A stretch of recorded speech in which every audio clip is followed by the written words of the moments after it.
Audiobook narrado pelo canal 1% a cada dia. Obrigada por se inscrever e ajudar o canal a crescer. Nos conte nos comentários qual audiobook gostaria de ver aqui. Caso tenha interesse no livro, utilize nosso link abaixo. Você compra com desconto e ainda ajuda o canal. Muito obrigada e fiquem com o audiobook de hoje.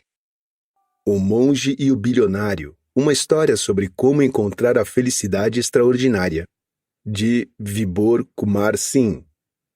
Narração Alexandre Reutt. Livro original publicado pela Figurati, um selo editorial do grupo Novo Século.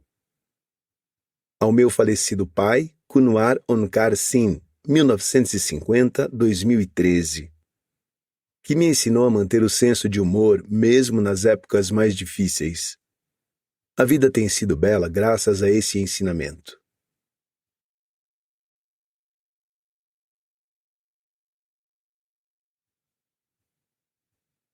O melhor momento para plantar uma árvore foi há 20 anos.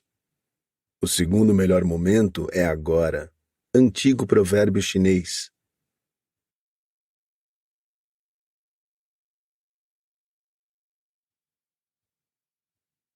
Agradecimentos.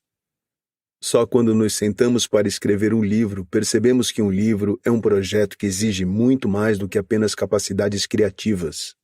Meu caminho da ideia à publicação tem sido longo e sinuoso, mas tem se tornado memorável e agradável por todas as pessoas que me apoiaram, inspiraram e incentivaram. Sou grato à minha mãe, Kunwarani Minna Singh, por sua orientação, bênçãos e incentivo constante para atingir excelência em todas as esferas da vida. Sou grato a Rahul Chaudhry, Neil Pikrin, Anil Nayar e a doutora senhora Rida Singh Gupta, por serem os primeiros leitores do texto e por me darem seu valioso feedback. Sou agradecido à minha esposa, Shakuntala, por apoiar continuamente todos os meus esforços e por lidar com o meu desequilíbrio entre o trabalho e a vida pessoal. Agradeço a meu filho, Ayush Raj, por seus comentários valiosos sobre conteúdo e estilo. Eu o procurei muito para obter ideias durante o projeto. Sou grato à minha filha, a Aradhya, por me trazer todos os sorrisos e risadas. Gostaria de agradecer ao Dr. Binod Chaudhry, Pankaj Dubey, Kelden Dakpa, Rakesh Mathur, S.D. Dakal, Dr. Abhijit Darak, Dr. Anant Gupta, Dr. Raj Ratna Darak, bem como a todos os meus mentores, amigos e membros da família que têm sido uma fonte de inspiração e felicidade ao longo dos anos. Cada um deles, à sua maneira, moldou meu processo de raciocínio e influenciou este livro. Gostaria de agradecer à equipe da Notion Press Publishing por me ajudar a montar o processo de publicação. Por fim, gostaria de agradecer ao Todo-Poderoso lá de cima, que eu firmemente acredito que me ama, por ter tornado a vida uma jornada desafiadora, mas agradável, e por me dar a oportunidade e a força de buscar uma vida cheia de sentido e realização.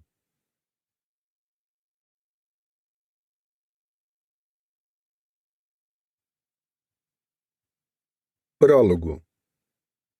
O sucesso não é a chave para a felicidade. A felicidade é a chave para o sucesso.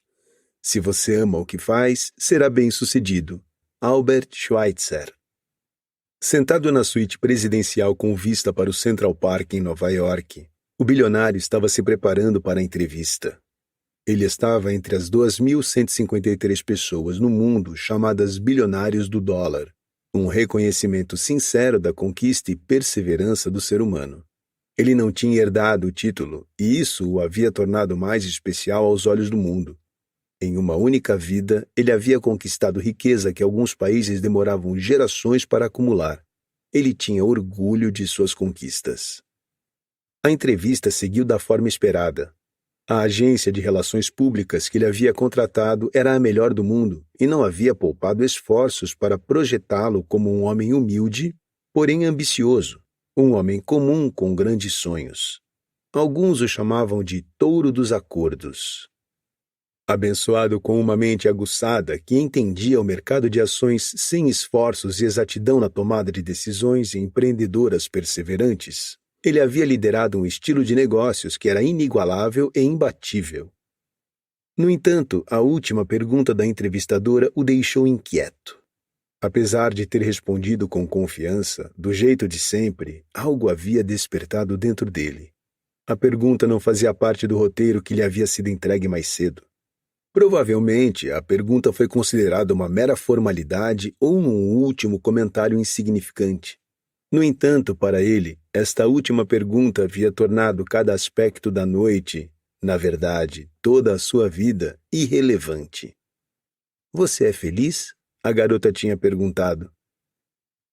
Conforme o dia chegou ao fim, o monge se sentou na cadeira para jantar, perdido em pensamentos enquanto observava o vapor de sua tigela de sopa subir, dançando em círculos e desaparecendo. A não permanência é também a natureza da existência humana. Nascemos da alma suprema e temos apenas algum tempo para tornar nossa presença sentida no mundo até desaparecermos de novo na alma suprema. Apesar de fazer 30 anos desde que ele tinha deixado a ordem dos monges e aberto mão de sua condição, era um homem muito respeitado e instruído. As pessoas ainda se referiam a ele pelo título de monge. Depois do jantar, o monge sentiu o desejo de encontrar seu Guruji, o grande lama, para clarear sua mente. Algo o perturbava. Era uma noite iluminada pela lua e o teto dourado do mosteiro refletia um tom prata.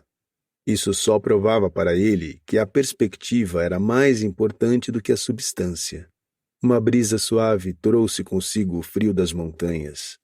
Enquanto ele seguia sozinho pelas ruas de paralelepípedos da velha cidade bucólica, imaginou que tinha sido numa noite como aquela, provavelmente, que um príncipe havia deixado para trás todas as suas posses materiais, relações terrenas e um palácio maravilhoso para percorrer o caminho do conhecimento.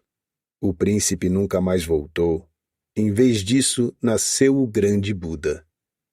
Provavelmente era um pecado comparar-se com o Buda, mas seu coração estava agitado nas últimas semanas e ele não conseguia controlar suas emoções ultimamente. O grande lama havia explicado uma vez que todas as jornadas de autoconhecimento e paz interior começam quando fazemos as perguntas certas. Aquele dia, provavelmente, era o dia em sua vida no qual, mais do que respostas, ele precisava da pergunta certa.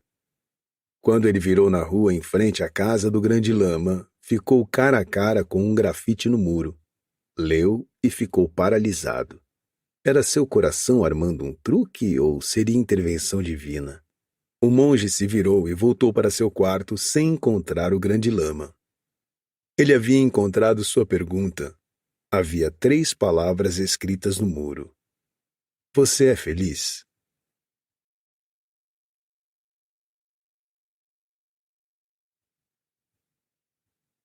Capítulo 1. A estrada para Shangri-La. Não se pode depender dos olhos quando a imaginação está fora de foco. Mark Twain. Se a felicidade é uma jornada, o minimalismo é o primeiro passo, disse o monge ao bilionário. Apesar de a frase ter sido dita sem contexto, o bilionário fechou os olhos concordando. Sua mente buscou o momento em que eles tinham decidido ser sócios. A primeira reunião no hotel em Katmandu havia feito os dois decidirem. O bilionário tinha visto uma oportunidade de fazer algo realmente diferente de seus acordos de sempre. Um hotel em Shangri-La era o maior troféu a ostentar. O monge tinha visto a parceria como uma ponte para se reconectar ao mundo materialista. Ambos conheciam o benefício mútuo da colaboração e o haviam respeitado. E naquele dia, 2 anos depois, o bilionário soube que tinha tomado uma decisão rentável. Apesar de aquela ser sua primeira visita ao hotel, sua equipe e o monge tinham executado um projeto de bom custo e o bilionário estava feliz com as vantagens que o hotel estava recebendo da indústria de turismo. No início, ele temeu que ter um monge budista como parceiro seria difícil. O que um monge sabia sobre os negócios? No entanto, agora, com o balancete do projeto do hotel, o bilionário ficou feliz por ver que estava enganado.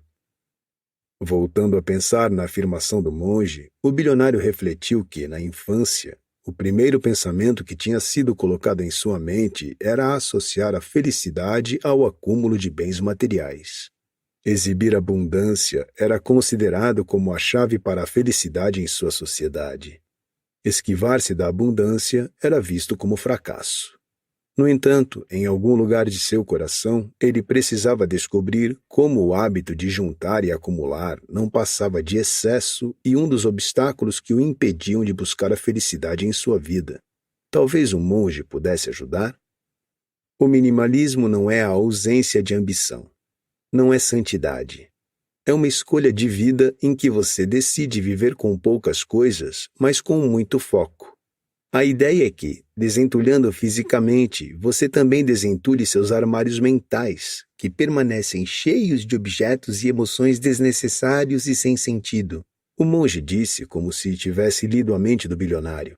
Acho que ter menos coisas para carregar faz com que seja mais fácil tomar o caminho da vida, respondeu o bilionário com sarcasmo. O trajeto admirando a paisagem tibetana acidentada, mais bela, estava começando a acalmar os nervos do bilionário. As últimas 24 horas tinham sido muito agitadas, com viagens intercontinentais com fuso horário diferente e algumas notícias ruins acompanhando-o naquela viagem. O acordo com a empresa de tecnologia no Cazaquistão não estava saindo conforme o esperado. A burocracia estava atrasando a assinatura da licença.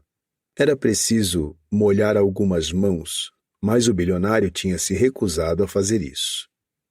Levando os pensamentos de volta ao presente, o bilionário sabia o sentido do minimalismo moderno. Afinal, era a mais nova moda mundialmente. O bilionário Nicholas Baguen era seguidor declarado do minimalismo moderno. Essencialmente, o minimalismo era um estilo de vida que defendia ter poucos pertences. Simplesmente incentivava a pessoa a identificar o que era essencial para sobreviver e jogar todo o resto fora.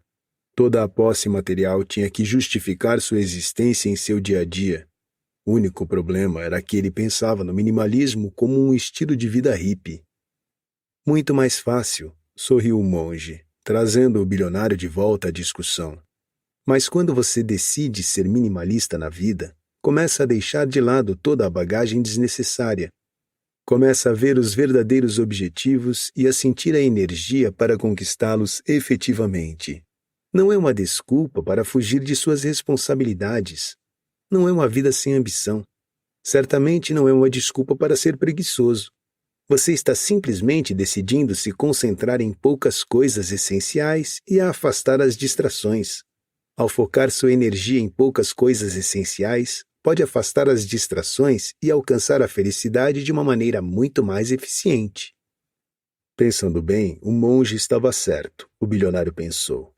Algumas das pessoas mais bem-sucedidas atualmente, como Jeff Bezos, o homem mais rico do planeta, Bill Gates, Warren Buffett e o prodígio Mark Zuckerberg, são famosos por sua capacidade de viver uma vida simples e focada. Eles até atribuem seu sucesso ao fato de que podem cortar distrações e focar apenas os aspectos essenciais. Isso, na verdade, os ajuda a se concentrar na situação geral. Então, o minimalismo apoia sua ambição? Perguntou o bilionário com um tom curioso.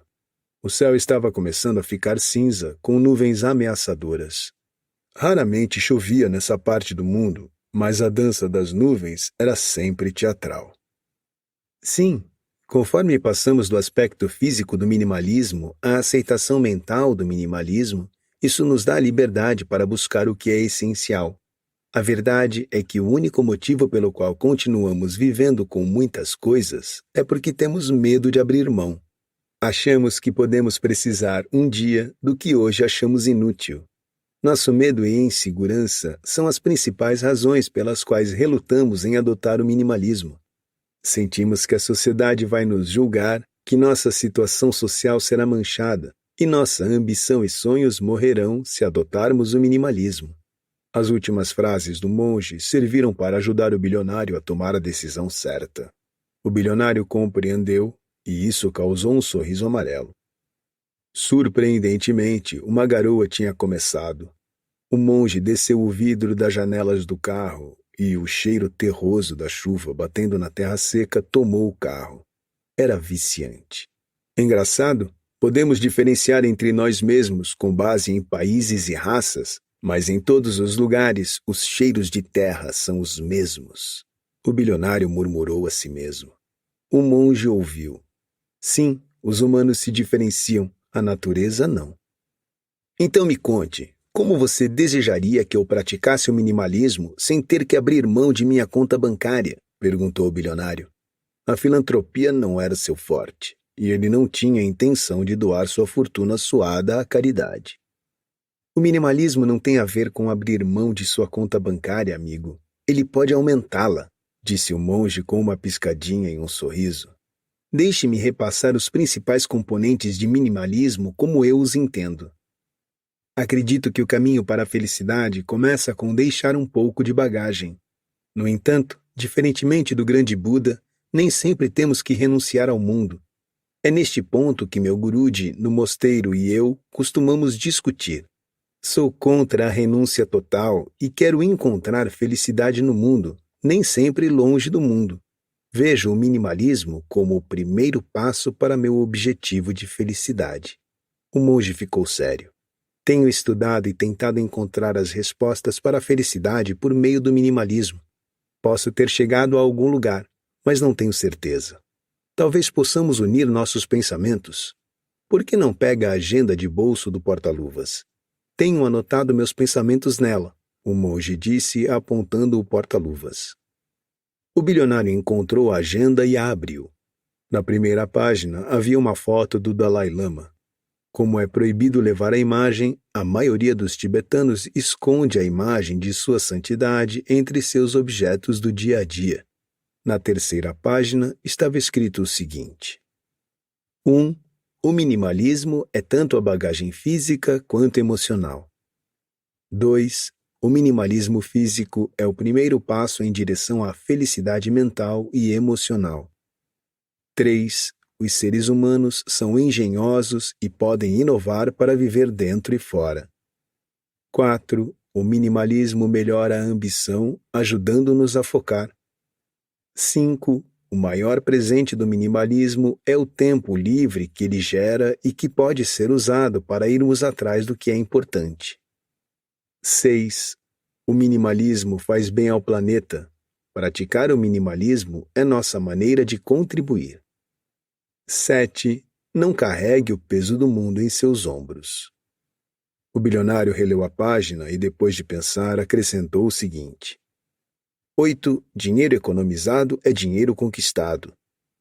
9. Lembre-se, não estamos nos tornando santos por buscarmos o minimalismo.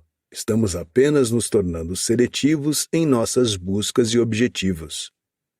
10. Não participe do consumismo para levar à falência seu bolso e sua felicidade. O bilionário não conseguia controlar seu sorriso ao notar que tinha escrito as palavras com sua mais nova caneta Montblanc. A ironia simplesmente morreu. Vamos fazer uma coisa. Fico aqui por 3 semanas. Como não terei muito trabalho aqui, acho que terei tempo para pensar nessas questões além do trabalho. Vamos decidir fazer uma lista de coisas que trazem felicidade às nossas vidas e compartilhá-las entre nós no último dia desta viagem. O que me diz? O bilionário perguntou animadamente. Isso parece incrível. Finalmente poderei dividir minhas opiniões sobre felicidade e aprender sobre felicidade com alguém que é um capitalista ferrenho. Os dois começaram a rir.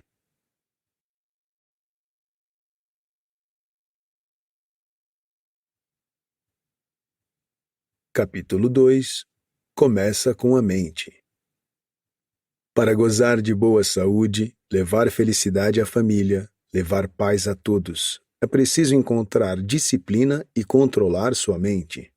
Se um homem pode controlar sua mente, pode encontrar o caminho para a iluminação, e toda a sabedoria e virtude chegarão a ele naturalmente. Buda. O governo da China, em 2001, havia rebatizado o tranquilo vilarejo de Zhongjian da mítica Shangri-La, conhecida como Horizonte Perdido. Foi um plano de marketing brilhante para construir um destino turístico do zero e deixar o mundo ocidental sentir a serenidade e tranquilidade do Tibete. Zhongjian foi escolhido porque tinha todos os 3 elementos essenciais mencionados na história: uma incrível e bela paisagem tibetana, restos de um avião de guerra da Segunda Guerra Mundial que tinha sido descoberto perto da fronteira do vilarejo, e a presença do encantador mosteiro Songtsen Lin. Pensando bem, talvez Zhongjian fosse a Shangri-La que James Hilton imaginou. O bilionário tinha lido sobre o desenvolvimento em Shangri-La e aproveitou a primeira oportunidade que teve para começar uma parceria com o monge. Este tinha sido altamente recomendado por sua capacidade pelos contatos do bilionário no governo da China. Era um hotel pequeno, mas a ideia de ir antes de seus colegas ao destino foi um incentivo importante para o ego do bilionário. O bilionário amou seu chá matinal. Chai masala doce era sua bebida preferida. Quem bebe café gosta de fingir e não é de confiança. Mas quem bebe chai tem os pés no chão e é confiável. A manhã daquele dia estava diferente.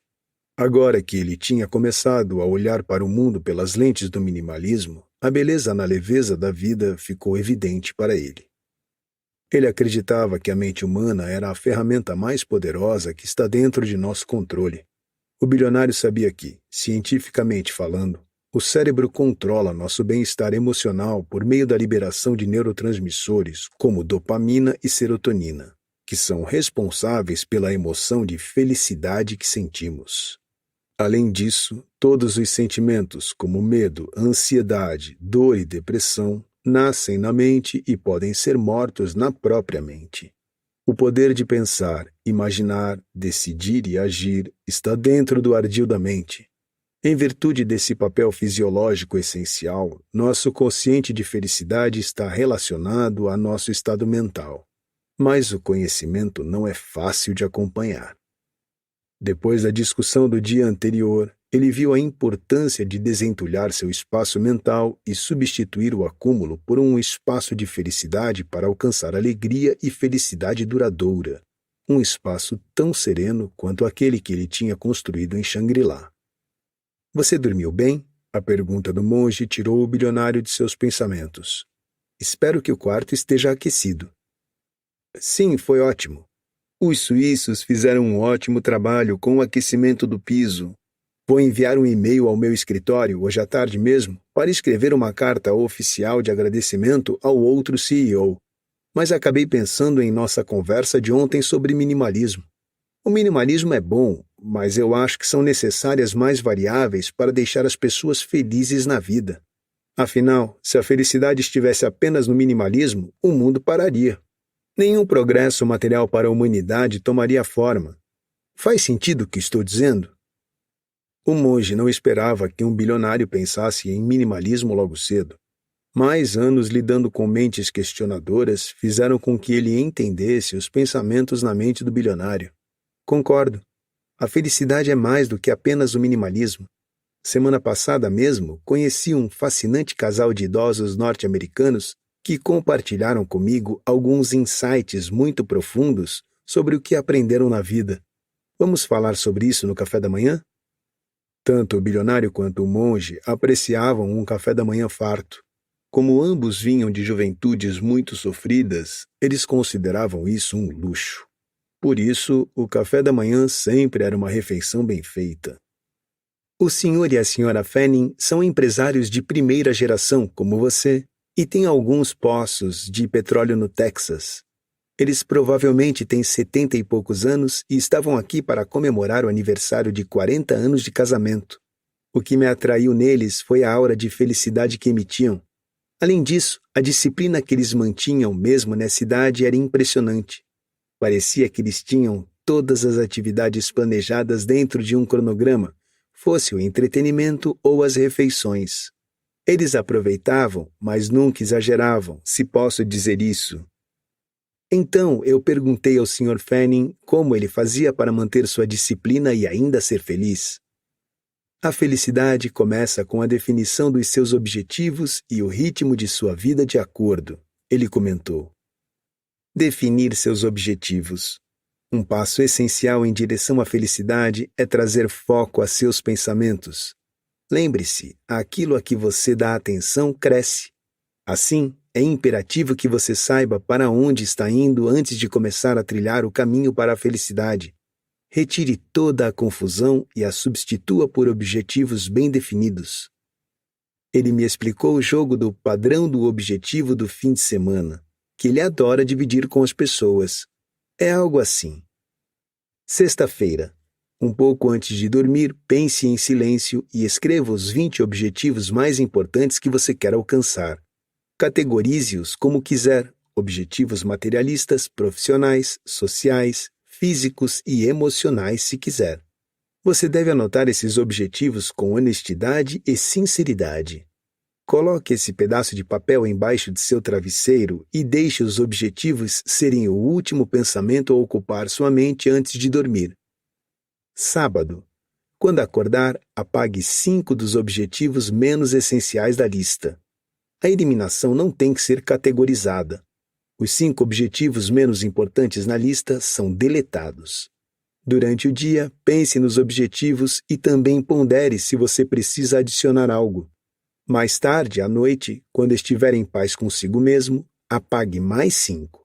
Se adicionou algo à lista, apague o número correspondente para que restem apenas 10 objetivos. Mais uma vez, durma com os objetivos embaixo do travesseiro. Domingo. Quando acordar, apague mais 5. Agora você só tem 5 objetivos. Esses 5 objetivos são o propósito de sua vida. Viva com eles e viva por eles. Identifique as habilidades, as pessoas e as ferramentas necessárias para alcançá-los. Antes de dormir no domingo, escreva as habilidades, pessoas e ferramentas que você identificou em cada objetivo.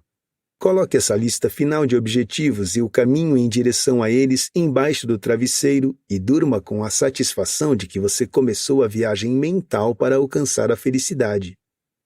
Todas as noites antes de dormir, repasse a lista. Esses objetivos e o caminho devem ser seu último pensamento antes de dormir.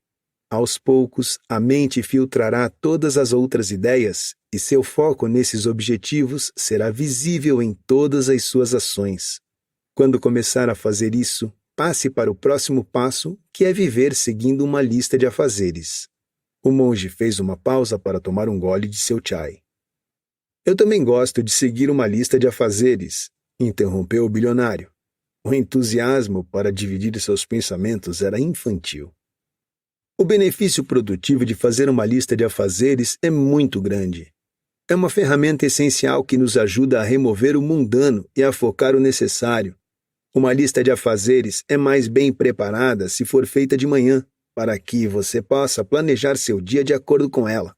De manhã, a mente está calma e em um estado melhor para processar totalmente um aspecto do dia que está começando. Encher a lista vai desanimar você de cumpri-la. Por isso, é melhor mantê-la simples, enumerada e precisa, para que ela apoie a mente e não a sobrecarregue. À noite, confira a lista de afazeres e marque as tarefas completadas. Espero que você tenha conseguido realizar todas as tarefas, mas se alguma coisa estiver incompleta, não se preocupe. Complete no dia seguinte. A satisfação de marcar as tarefas finalizadas aumenta a confiança, incentiva e dá energia para futuras missões. Isso vai lhe ajudar a focar e alcançar mais. O bilionário terminou a frase com um ânimo de conquista. Ele esperava ganhar uma estrelinha dourada de seu professor. Outra grande mente agora comprovava o segredo do Sr. Fanning. Depois do café da manhã, os parceiros visitaram o governador da província. O governador representava as características do governo da China e sempre ficava animado por encontrar investidores e perguntar como as coisas estavam. Manter-se em contato ajudava a dar conforto aos investidores e também podia ajudar a atrair mais investimentos à região. O governo da China valorizava investidores como nenhum outro país, e isso era em parte responsável pela trajetória de crescimento que o país tinha testemunhado nas últimas décadas. O bilionário acreditava fortemente que a China era uma sociedade capitalista com roupagem socialista, enquanto a Índia era uma sociedade socialista com roupagem capitalista. O governador era um homem bonito de 55 anos, se isso pode ser dito. Ele sorria com os olhos. Apesar de o bilionário não compreender a língua, a demonstração genuína de felicidade e preocupação por parte do governador foi suficiente para o bilionário se sentir bem-vindo e amado por esse país. A felicidade era contagiosa, ele acreditava. De volta ao resort, o monge levou o bilionário para encontrar o grande lama. Seguindo a filosofia da iluminação, o quarto do lama era simples e adornado apenas com itens essenciais. Por sorte, o lama havia acabado de terminar sua meditação e havia um brilho de alegria em seu rosto. O monge sempre falava sobre o bilionário, e o lama estava feliz por finalmente conhecer o homem visionário que era capaz de ver o potencial financeiro e o impacto social positivo de investir em um projeto como aquele. O lama, como muitos de seu povo, havia vivido na Índia durante algum tempo na infância. Ele tinha o máximo respeito por indianos em razão do suporte que eles tinham dado à sua santidade, o Dalai Lama. Ele insistiu em chamar o bilionário para uma refeição simples de arroz e lentilhas. O lama, brincalhão, perguntou se o bilionário tinha trazido conservas da Índia. Desde que se lembrava, os indianos tinham viajado o mundo como mercadores e homens de negócios e não como invasores. Eles tinham levado consigo sua cultura, alimentos e sabedoria. De seus dias em Dharamshala, o lama adorava manga em conserva. As alegrias simples costumam ser as mais satisfatórias. Enquanto esperavam pelo almoço, que viria antes da tradicional cerimônia do chá, a discussão começou a abordar a meditação. De acordo com a sabedoria e as escrituras antigas, a meditação, em diferentes formas e formatos, tem sido praticada para acalmar a mente e focar energia, o lama explicou. A meditação pode significar coisas diferentes a pessoas diferentes. Diversas escolas de pensamento e técnicas existem, e cada uma tem seus méritos e deméritos. No entanto, o objetivo de todas as técnicas de meditação é o mesmo: levar harmonia à mente, ao corpo e à alma. Assim, no meu ponto de vista, qualquer coisa que ajude você a conseguir harmonia é meditação. Não sou defensor ferrenho das meditações yogis regulares. Harmonia é um termo passivo e raramente usado como parte do vocabulário ativo de alguém. Quando usado no momento certo, tem um tom agradável. O bilionário ficou feliz ao ouvi-lo naquele ambiente e companhia. Para algumas pessoas, yoga é meditação, enquanto para outras, até mesmo um passeio no jardim é meditação. Para alguns, cantar é meditar e, para outros, ouvir as melodias de Kishore Kumar é meditação também. As últimas palavras foram direcionadas ao monge que adorava suas canções de Bollywood. A verdade é que ouvir seus pensamentos em silêncio enquanto bebe uma xícara de chai também é meditação. Por isso, não siga nenhuma definição pronta ou pré-concebida de meditação. Em vez disso, qualquer coisa que ajude você a fazer uma conexão de milésimo de segundo com sua alma é meditação. Vá atrás disso. É a fonte mais poderosa de toda a energia e felicidade em sua vida. Não dê atenção a como as pessoas querem que você medite. Só você sabe o que funciona para si. Atenha-se a isso.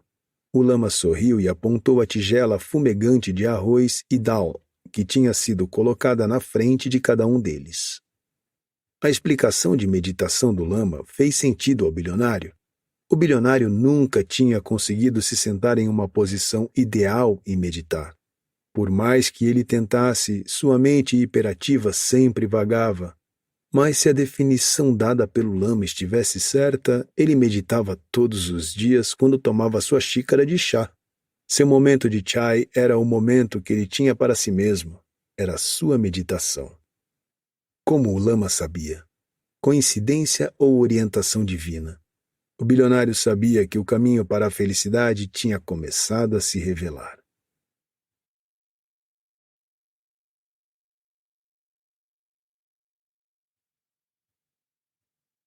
Capítulo 3. Simplicidade da felicidade. A beleza é a promessa de felicidade. Stendhal. O que é essa apresentação que tem mantido você ocupado a manhã toda? Perguntou o monge, esperando não parecer muito intrometido. É um estudo sobre o futuro da indústria da telecomunicação e de como as pessoas estão consumindo dados mundialmente. Respondeu o bilionário de um jeito tranquilo enquanto continuava olhando para o seu iPad. É verdade que a raça humana está em um ponto de inflexão que tem sido estimulado pela introdução de vida virtual e existência digital? É a nova cocaína? Perguntou o monge, totalmente consciente de que agora ele estava perturbando o bilionário. Mas fazer perguntas sempre foi o hobby preferido do monge. Afinal, como monge, ele havia aprendido que pedir era o primeiro passo para receber. O bilionário deixou o iPad sobre a mesa e respondeu depois de uma pausa. Não resta dúvida de que a exposição ao smartphone e ao mundo virtual de modo geral seja uma conquista e uma maldição na rede de evolução humana. Terá implicações duradouras para a raça humana, algo que não pode ser visualizado hoje, nem mesmo pelas melhores mentes de nossa geração. Sinto que é essencial aceitarmos a tecnologia, mas com precauções. Afinal, temos que entender que a tecnologia em nossas vidas hoje deve ser uma serva e não o mestre. É uma ferramenta que pode acrescentar enorme valor à nossa vida, mas assim que começa a nos controlar, ela pede uma reavaliação de nossa relação com a tecnologia. Sabe-se que o tempo de tela, principalmente por meio de um equipamento pessoal como um smartphone, está alterando não apenas nossos hábitos de interação pessoal, mas também o poder da mente. Nós, como sociedade, estamos indo em direção ao conforto de uma existência virtual, pois isso exige mínimo esforço físico. Além disso, diversos estudos apontam cada vez mais em direção à possibilidade de que essa sobrecarga digital pode ser uma fonte importante de problemas, como ansiedade, distração, depressão e infelicidade. O ímpeto de checar seu telefone com frequência, a sensação de rejeição que sobrevém quando sua postagem social não gera resposta, ou a tarefa deprimente de comparar sua vida real com a vida virtual de outra pessoa, está levando a graves problemas de saúde mental e causando infelicidade generalizada. Assim, tem se tornado essencial saber como desligar. Sim, desligar seu celular agora é uma tarefa diária essencial, assim como escovar os dentes. Manter o telefone ao lado de sua cama à noite é mais tóxico para a sua felicidade do que você imagina. Pode ser um hábito inofensivo, mas o dano que ele causa na mente inconsciente tem muitos desdobramentos. O desejo de sempre se manter conectado o dia todo e participar da era da atenção está esgotando as alegrias simples de nossas vidas. Era da atenção.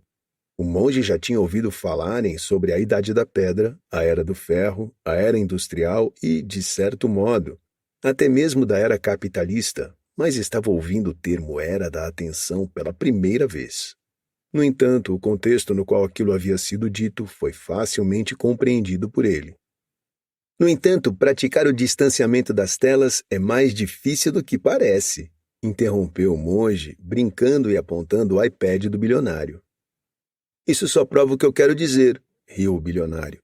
O tempo que as pessoas gastam em redes sociais, assistindo a séries e outras coisas do conteúdo digital, sem propósito ou objetivo, tem nos transformado em zumbis. Tem feito as pessoas perderem o foco em atividades do dia a dia e piorado a produtividade no trabalho. Sabemos de tragédias que acontecem quando as pessoas arriscam a vida gravando um vídeo ou tirando uma selfie. Acho que não podemos subestimar a estupidez das obsessões humanas. Pode ser bom para o meu negócio, mas cuido para que meus filhos, na minha casa, tenham o consumo de conteúdo online regulado e que um limite de tempo estrito seja imposto à exposição a telas. Como eu conheço os efeitos colaterais, cuido para que isso não se torne um aborrecimento. Indo além, o bilionário ainda disse: a hipocrisia é comum no capitalismo. O bilionário retomou seu trabalho no iPad. O monge se afastou para ver por que os novos turistas cantavam um hino de futebol na área da recepção. Provavelmente a equipe de futebol deles tinha vencido. Sempre havia algo novo para aprender no ramo hoteleiro. Ele sorriu. O bilionário precisou de um tempo e decidiu tirar um cochilo. O ritmo lento da vida em Shangri-La o estava ajudando a recuperar décadas de sono perdido. À tarde, os amigos deveriam dirigir a Podatsu National Forest Park para planejar como as idas ao parque poderiam ser adicionadas ao itinerário turístico para os hóspedes do hotel. A beleza do parque era arrebatadora. Os campos amplos, as montanhas azuis e os lagos reluzentes formavam um ambiente perfeito. Pinheiros e ciprestes antigos formavam o pano de fundo para as águas cristalinas. Os montes eram tranquilos e cheios de vida. Aumentando a beleza da paisagem estava a orquestra musical dos diversos grous de pescoço preto que tinham abençoado aquela terra, tornando-a seu lar. Essa experiência naquele momento foi, sem dúvida, felicidade perfeita. Naquele momento, os pensamentos do bilionário foram para a floresta de pedra que ele chamava de lar, Mumbai. Ele refletiu sobre como a maioria dos seres humanos, os residentes do reino da selva de pedra, vive. Alguns de nós somos apaixonados pelas paisagens da cidade. Alguns de nós encontram música na comoção da cidade e, para alguns, as delícias gastronômicas da vida na cidade são irresistíveis. Ver vitrines, ir a discotecas e o trânsito fazem parte de nossa existência. Ame ou odeie estar ali. No entanto, em tudo isso sentimos falta da pureza da natureza, como eu estou sentindo. Provavelmente é por isso que algumas pessoas colam adesivos em seus carros nos quais se lê "As montanhas estão chamando". Seus pensamentos continuaram soltos. A natureza é a maior curadora. É uma fonte sem limite de felicidade e nós, moradores da selva de pedra, temos que levar aquela felicidade a nossas vidas todos os dias.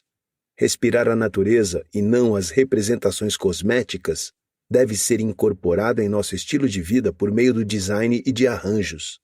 Talvez ter vasos de plantas, incorporar designs arquitetônicos arejados, adotar animais de estimação, reservar tempo para observar o sol nascendo e se pondo, caminhar em meio à natureza, fazer piqueniques e ouvir música que represente os sons da natureza possam ajudar a trazer a natureza e a positividade a nossas vidas. Abraçar a natureza, mesmo com os menores gestos, pode nos ajudar a afastar o mundano e a buscar o significativo. Talvez a teoria de minha esposa de que um passeio no parque pode acalmar seus nervos e evitar várias consultas médicas seja correta. Um toque de natureza pode dar ao nosso dia a dia cores de felicidade. Amém.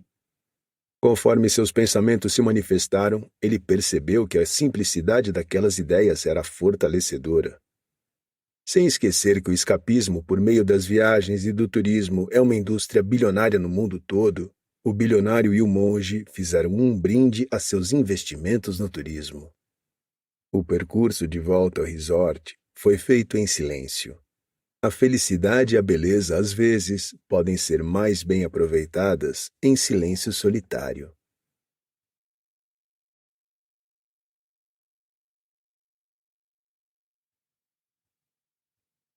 Capítulo 4.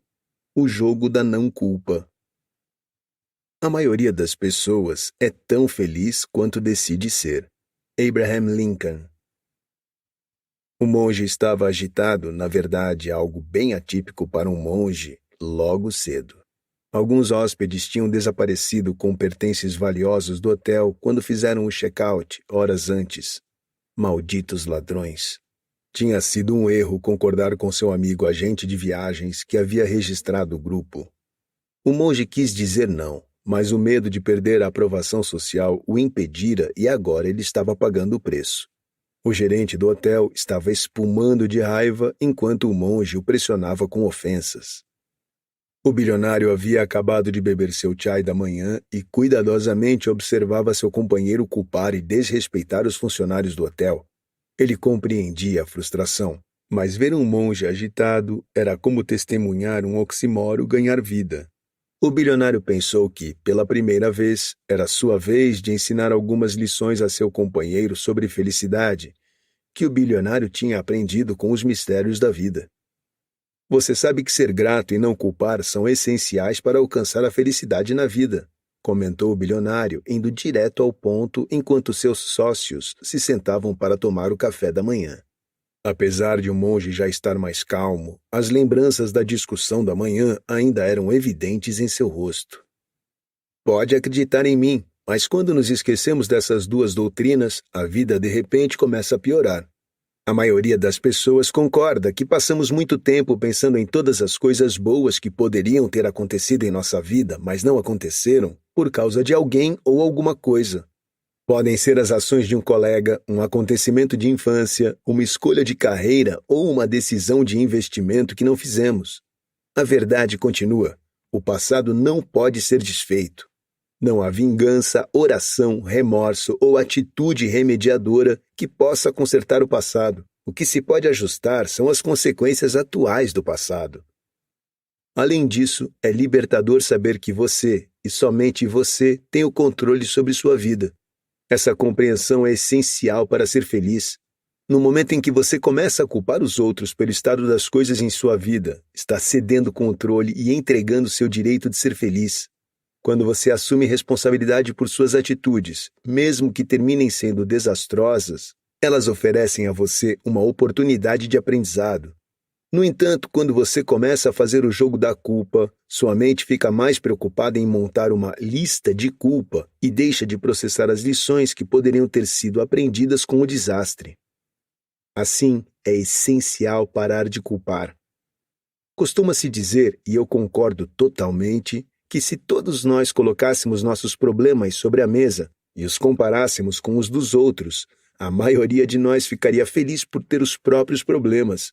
Sim, uma observação estranha, mas verdadeira. Todo mundo está lutando uma guerra particular, desconhecida aos outros, e todo mundo tem recursos para enfrentar essa guerra. Ou seja, seus problemas são os problemas certos para você. Assim, é essencial ser grato pelo que você tem e parar de chorar pelo que poderia ter tido. O que você tem ou não tem foi criado de acordo com suas necessidades, e essa generosidade de karma deve ser valorizada e apreciada. É essencial aprender a ser grato para ser feliz. O monge escutou com atenção, seus traços relaxando enquanto ele absorvia o que o bilionário dizia. Mas lembre-se, continuou o bilionário, ser grato não quer dizer que você vive em um status quo sem aspirações. Não significa que você desiste de tentar progredir ou ir além na vida. Só significa que você valoriza o presente e constrói o futuro sobre o presente. O bilionário concluiu sua explicação e o monólogo fez o monge notar seu erro. O hábito de culpar poderia deixar uma pessoa manca no caminho para a felicidade. Ele também estava feliz por ver seu companheiro sob uma nova luz. Apenas um ser humano sensível conhecia a importância de ser grato. O monge pediu desculpas ao gerente do hotel e, com uma piscadinha e um sorriso, agradeceu a seu companheiro por mostrar a ele o caminho certo. Afinal, o monge tinha muito pelo que ser grato na vida. Conforme o dia progredia, o monge continuou a pensar no acontecimento da manhã. Ele estava ansioso para aprender por que o acontecimento o havia deixado tão furioso. Clientes desaparecendo com coisas do hotel era algo comum.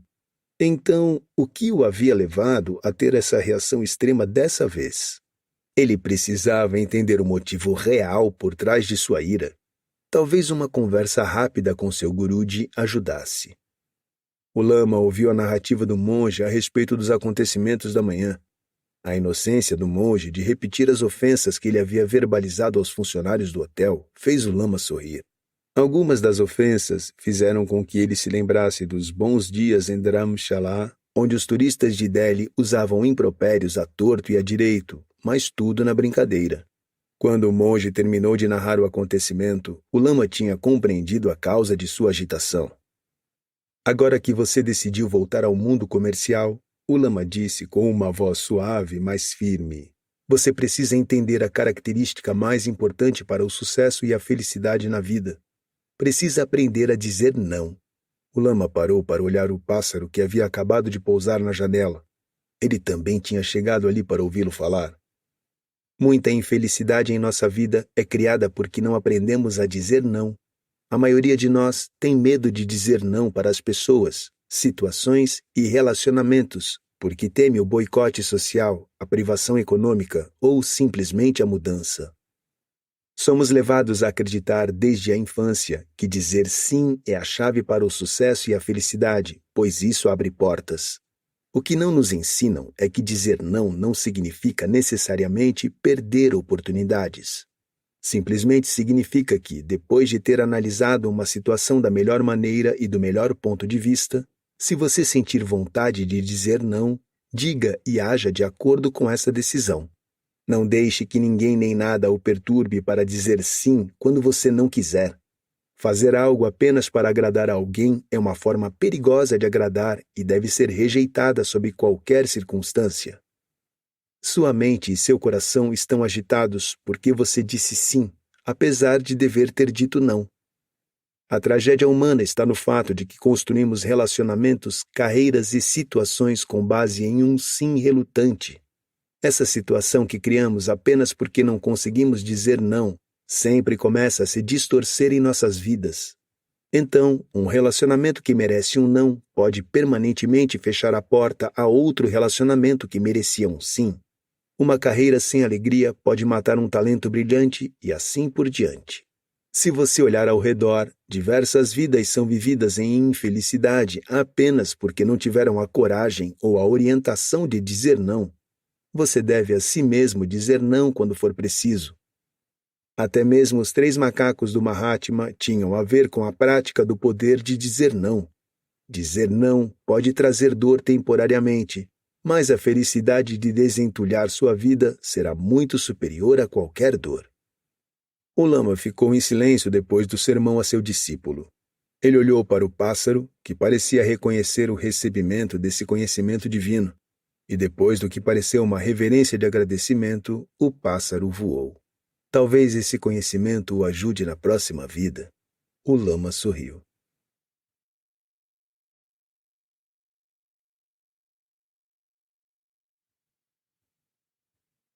Capítulo 5. Afaste a mágoa.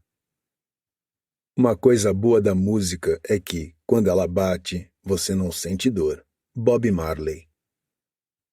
O bilionário era muito meticuloso com sua rotina da manhã. Acordava às 5 e, depois de um banho de água fria, sentava-se para ouvir afirmações positivas que seu pai tinha gravado para ele cerca de 20 anos antes.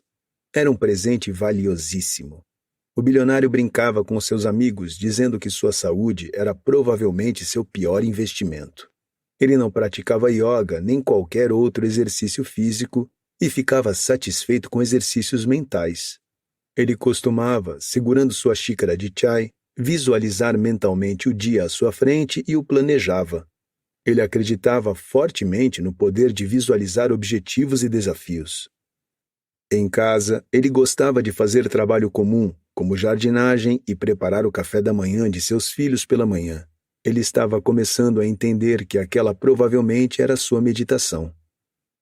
Nenhum e-mail ou rede social antes das 8 da manhã era outra regra que ele seguia.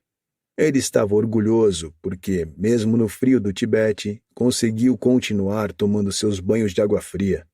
Ele provavelmente se gabaria disso na próxima vez que falasse sobre os benefícios de um banho de água fria com sua esposa. Hoje, quando ele se sentou para checar o e-mail, seu rosto começou a arder muito. Um jornal no Cazaquistão tinha acabado de revelar a história da corrupção em lugares importantes e havia explicitamente citado o bilionário por ter molhado a mão de pessoas para conseguir a licença da empresa de telecomunicação. O bilionário ficou furioso. Como eles podiam ter a audácia de colocar a carroça na frente dos bois? Todo mundo sabia que o bilionário tinha se recusado a entreter as autoridades, e por esse motivo o arquivo ainda precisava ser analisado.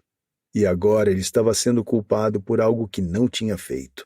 Aumentando seus problemas estava o fato de que seu negócio com os investidores de Singapura agora corria risco. O sensacionalismo nas notícias para conseguir mais seguidores era prevalente, e o bilionário tinha lutado contra esse inconveniente antes. Pedia retaliação no nível mais alto. O bilionário não estava acostumado a ser mandado. Ele sabia como guardar mágoa e se vingar quando chegava a hora. Após uma longa chamada com seus investidores em Singapura para acalmar os ânimos, o bilionário chegou para o café da manhã. Apesar de ser mais tarde do que o normal, o monge estava esperando por ele. Ambos se sentaram para tomar o café da manhã. O monge sentiu que havia algo em ebulição dentro de seu parceiro. Tudo certo. Apenas 2 palavras ditas pelo monge foram o suficiente para abrir as comportas das emoções no bilionário. O monge ficou surpreso com a força de seus sentimentos.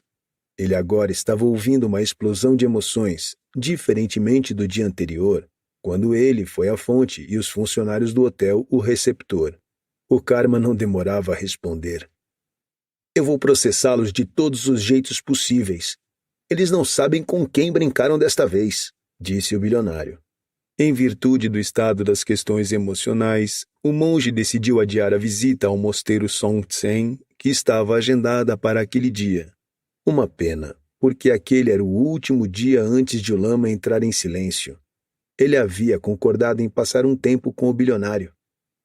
O bilionário decidiu passar o resto do dia em videoconferências com sua equipe jurídica e sócios. A estratégia para contra-atacar estava armada, os custos e as consequências foram analisados, e as armas foram mobilizadas, mas, em seu coração, o bilionário sabia que era inútil entrar em guerra por causa de uma mágoa. Diziam que feliz era quem se mantinha alheio a tudo, mas a sede do demônio do ego tinha que ser saciada. Era noite quando tudo já estava empacotado. O bilionário decidiu sair para caminhar em silêncio. Quando chegou ao pátio, ficou surpreso ao ver uma fogueira e um grupo de artistas locais cantando e tocando a música de sempre no violão. O monge fez um sinal para que ele se aproximasse deles. A música sempre melhorava os ânimos. Quando ele se sentou perto do monge, seus olhos encontraram uma jovem. Ela era bela, frágil e graciosa. Apesar de o bilionário não entender as palavras, ele gostou do entusiasmo do grupo enquanto eles cantavam e dançavam ao redor do fogo. Depois de um tempo, o microfone foi parar na mão da menina. Depois de hesitar um pouco, ela se levantou, segurando o microfone. O feitiço mágico lançado depois disso era inexplicável. Apesar de o bilionário não entender as palavras, a melancolia na voz dela era de partir o coração. A plateia ficou tomada de emoção. Provavelmente era o mesmo tipo de encanto que a lendária Lata Mangeshkar deve ter lançado quando abençoou os indianos cantando a clássica Ae Miri Vatan Ke Logon pela primeira vez. A canção terminou, mas ninguém se mexeu. Provavelmente alguém teve que levá-los de volta à realidade. Aos poucos as pessoas voltaram do mundo mágico. Mas uma coisa era certa. Todo mundo que ouviu a canção naquela noite soube que tinha passado por algo divino, algo mais do que uma canção. E então, sobre o que a garota cantou? Perguntou o bilionário depois de absorver a voz melancólica. Sobre desistir das mágoas, respondeu o monge, que também estava sob o feitiço da música. É uma história antiga do folclore a respeito de como um vilarejo idílico foi destruído por causa de um pequeno mal-entendido. Como a guerra destruiu a cidade e deixou para trás um rastro de desespero e destruição. Tudo porque nós, humanos, gostamos de guardar mágoas. Podemos chamar do que quiser, ego, vingança, honra ou inveja. Deixando a nomenclatura de lado, tudo isso tem a ver com o desejo de vingar-se de alguém que pode ou não ter nos magoado, mas que, sem dúvida, achamos que o dano foi causado, e assim alimentamos a necessidade de vingança. As pessoas do vilarejo usaram recursos valiosos como tempo, dinheiro e, às vezes, até mesmo relacionamentos apenas para serem vistas como vencedoras. Mas, em sua maioria, acabaram sendo vistas apenas como fracassadas. O problema com uma mágoa é que ela é uma faca de 2 gumes, continuou o monge, indo agora além da interpretação da música. Tem o potencial de cortar dos 2 lados e, às vezes, a ação derivada de uma mágoa prejudica mais a pessoa que a guarda do que a pessoa que é o alvo. Tragicamente, muitas mágoas são resultado de um mal-entendido, má comunicação e compreensão seletiva. Na realidade, elas podem ser enterradas depressa. O bilionário ficou desconfortável ouvindo a história e o que o monge disse. Ele havia acabado de passar o dia todo planejando uma vingança, e ali estava uma história de vingança que saiu pela culatra para todos os envolvidos. Será que a oportunidade da música serviu para um esforço calculado do monge para passar uma mensagem? Ou será que uma força maior havia reservado a noite para que ele aprendesse como não tem sentido guardar mágoas? Então, o que uma pessoa deve fazer se ela se sente injustiçada?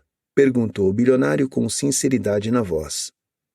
O monge olhou para as brasas que ainda brilhavam e perdiam a batalha contra a brisa fria. Ele pensou em como o dia quente havia se tornado uma noite fria.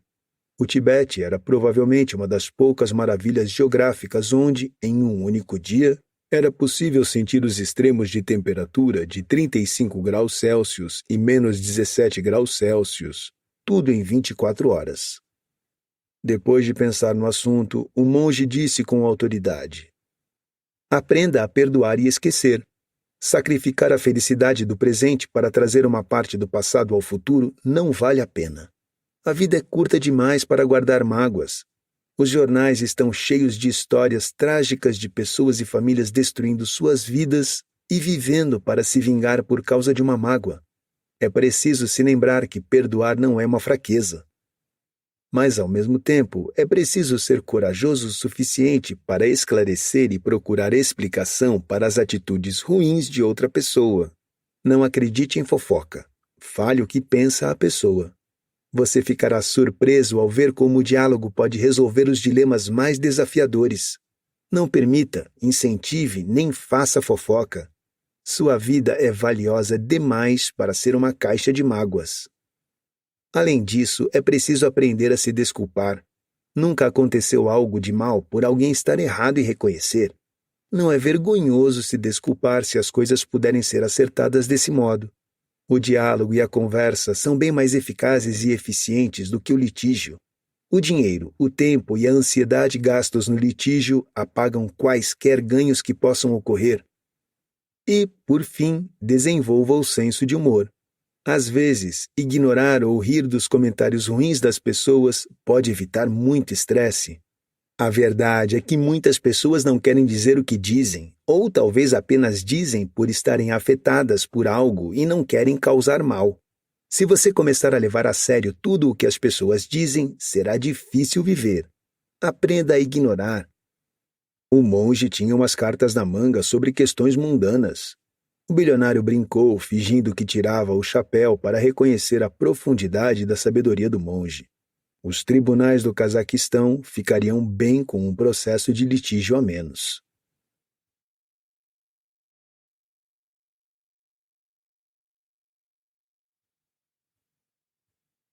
Capítulo 6.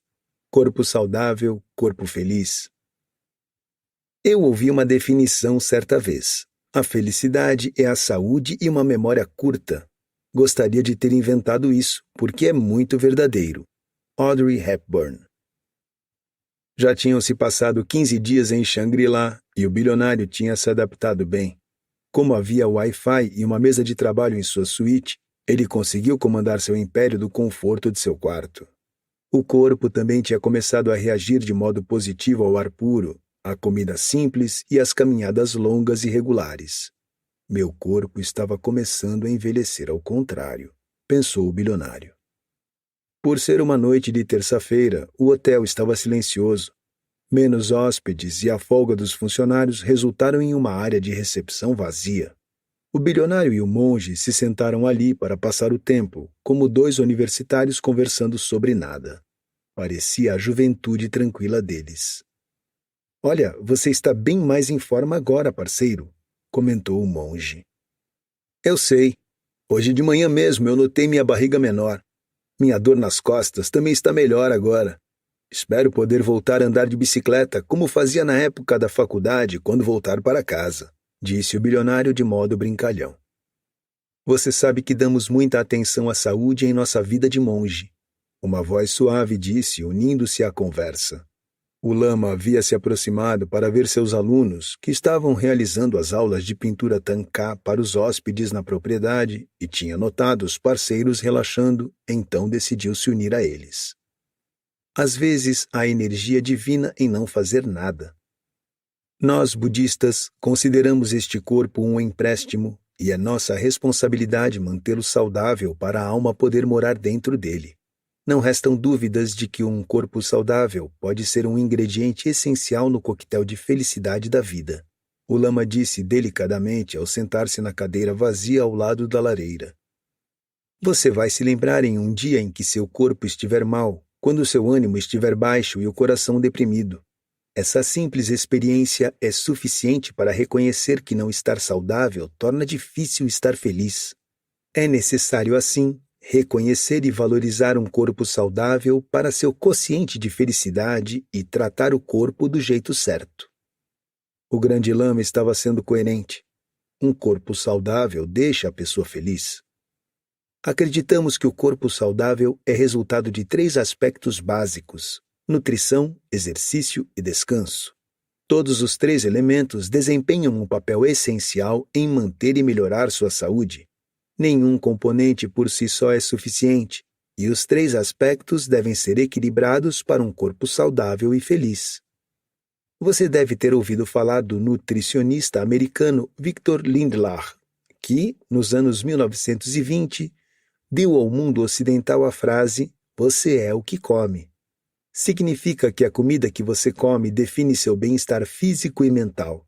Nós, no Tibete, temos praticado isso há muito tempo.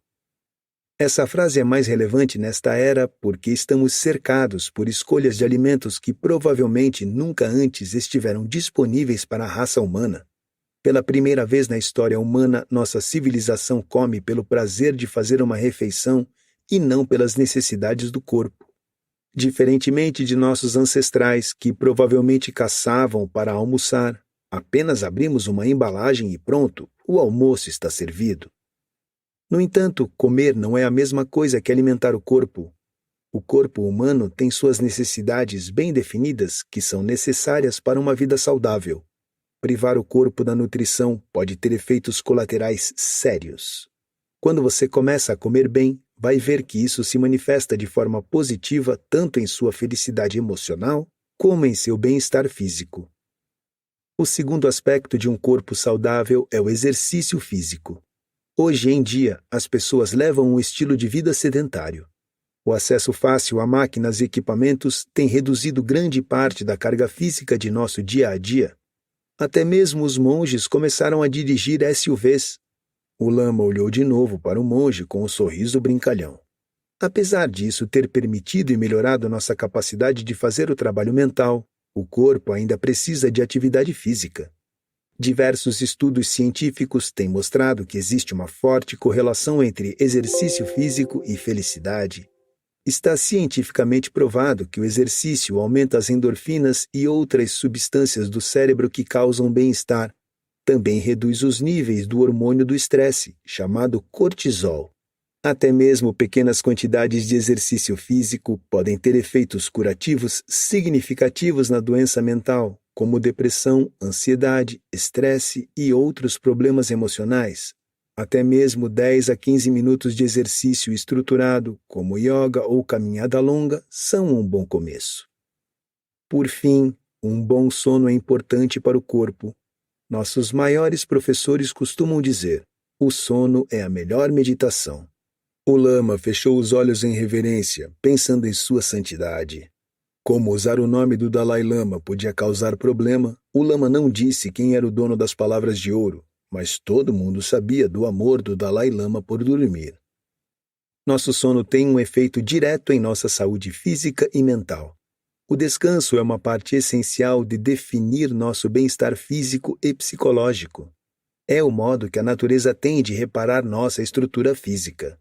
O sono insuficiente tem ligação com diversas doenças de estilo de vida, como diabetes, obesidade, doenças cardíacas, imunidade reduzida e expectativa de vida menor.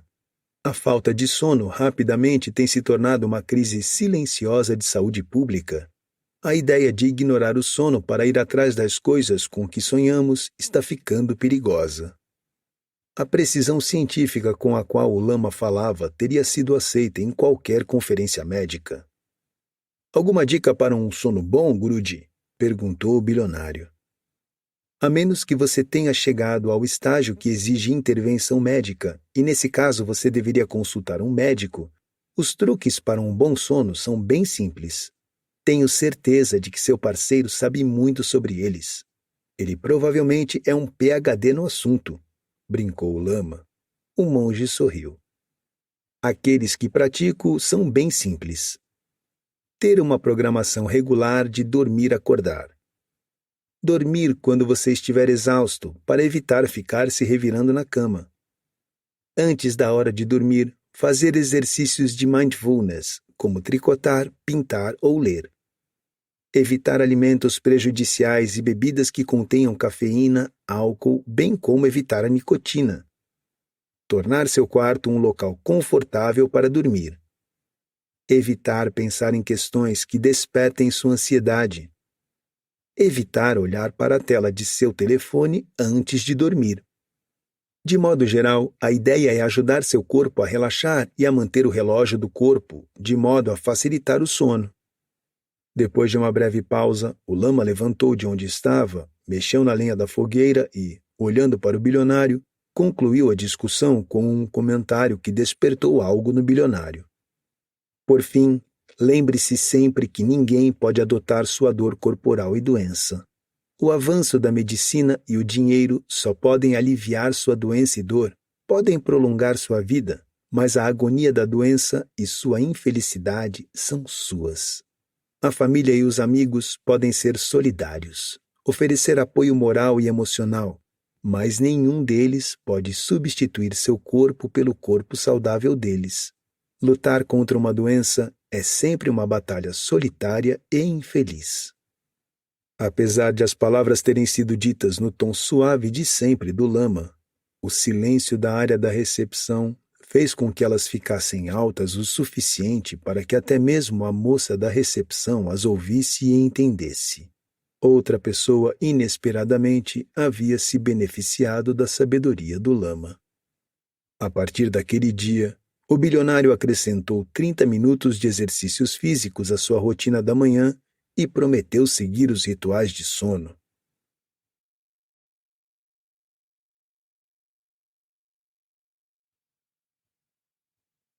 Capítulo 7. Comprar felicidade. Quando eu era jovem, achava que o dinheiro era a coisa mais importante da vida. Agora que sou velho, sei que é. Oscar Wilde. Havia uma agitação incomum na recepção à tarde. Um grupo de alunos do curso de administração de Xangai havia acabado de chegar. O monge era um membro ativo da indústria local e muito ativo na promoção das habilidades de empreendedorismo entre a população local. De apicultura a marketing de chás, ele costumava percorrer o país, dando palestras sobre os efeitos positivos de empreendimentos sociais nas vidas de populações de vilarejos. Assim, todo ano, 4 a 5 grupos de escolas de administração chinesas de prestígio chegavam a Shangri-La para experimentar, em primeira mão, o trabalho de empreendimentos sociais importantes. Aquele era um dos grupos. O monge animadamente se aproximou do bilionário para contar uma ideia. Por que você não faz uma palestra sobre dinheiro hoje? Os alunos compreendem inglês e tenho certeza de que eles ficarão animados ao conhecer e ouvir um bilionário falar. A ideia chamou a atenção do bilionário. Interações com pessoas de outras culturas sempre traziam uma nova perspectiva a seu aprendizado, e sua mente começou a se preparar para a noite. A questão era como deixar a palestra interessante para os alunos. Então, o bilionário deu à sessão o nome de Sim, você pode comprar a felicidade, sabendo que a visão diferente chamaria a atenção do jovem público. A reunião informal no salão começou com o monge apresentando o bilionário e suas conquistas. Uma salva de palmas foi dada para receber o bilionário enquanto ele pegava o microfone. Tashidelek, pessoal! Dou as boas-vindas a vocês ao nosso hotel e espero que tenham uma ótima estadia, o bilionário começou. Todo mundo aqui já ouviu que dinheiro não compra felicidade. E se eu disser que isso é mentira? E se eu disser que o dinheiro está entre os elementos essenciais da felicidade? Pode ser o contrário do que vocês aprenderam, mas é a verdade.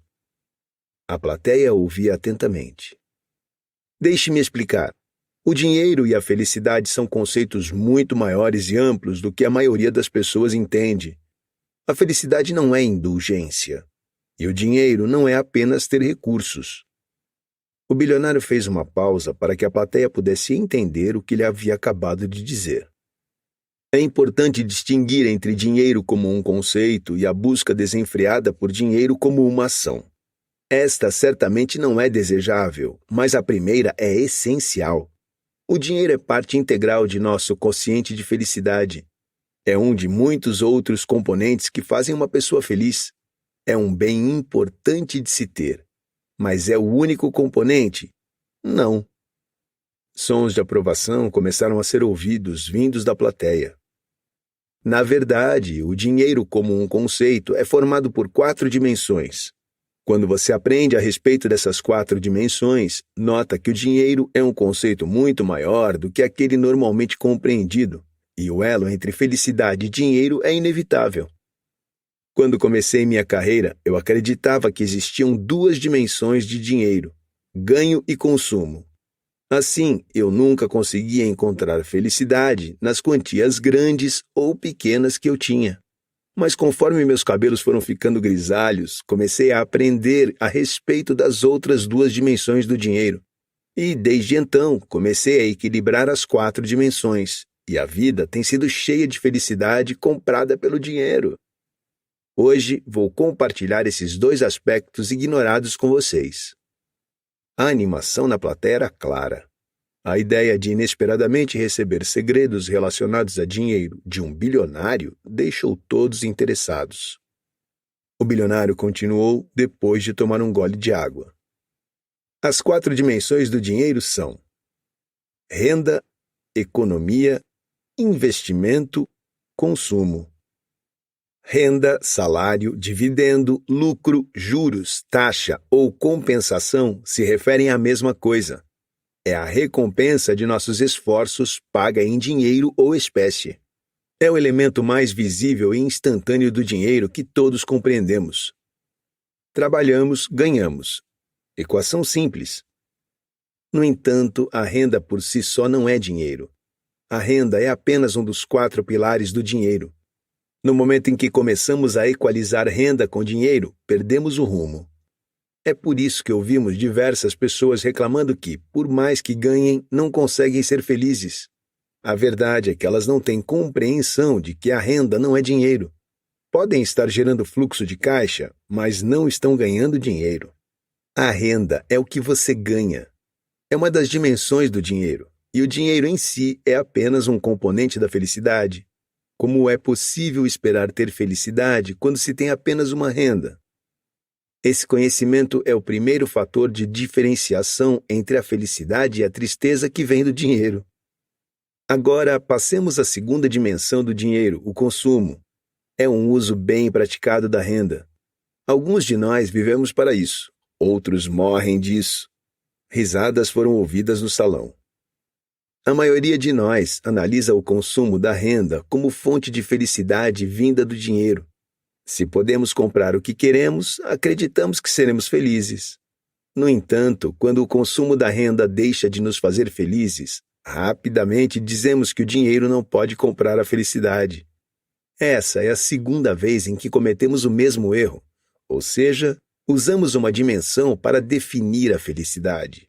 A plateia estava começando a entender o processo de pensamento e assentiu concordando. Ironicamente, apesar de a renda e o consumo sozinhos não aumentarem muito nossa felicidade de modo geral, a busca desenfreada por renda e o consumo descuidado podem se tornar os principais motivos de infelicidade.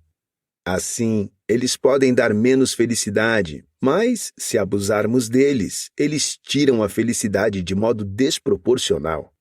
Sim, é uma relação estranha e você deve fazer uma pausa e compreender e analisar a relação. A plateia ficou em silêncio.